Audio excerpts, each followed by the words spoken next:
లూకా సువార్త 1వ అధ్యాయము 48వ వచనంలో నా ఆత్మ నా రక్షకుడైన దేవుని యందు ఆనందించుచున్నది అని మరి పలుకుచుంది. ఈ మాట నిజంగా ఆశ్చర్యానికి గురి చేసింది.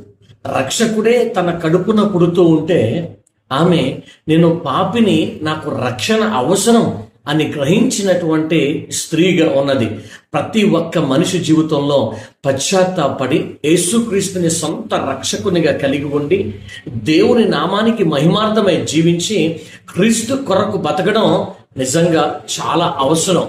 అటువంటి జీవితాన్ని కలిగి ఉన్న మరియా తన జీవితంలో దేవుని దయను పొందుకోవడానికి 4వ కారణంగా మనం ఈ కారణాన్ని చూపించవచ్చు. ఎలాగా అని అంటే, యేసుక్రీస్తు నా రక్షకుడని ఆమె పశ్చాత్తాపడి తన జీవితాన్ని ఒప్పుకొని, తన పాపములను ఒప్పుకొని దేవుని దగ్గర నా రక్షకుడు అని ఒప్పుకుంది. అలాంటి మనసు, అలాంటి స్థితి మనం అందరము పొందుకొని దీవించబడదుము గాక.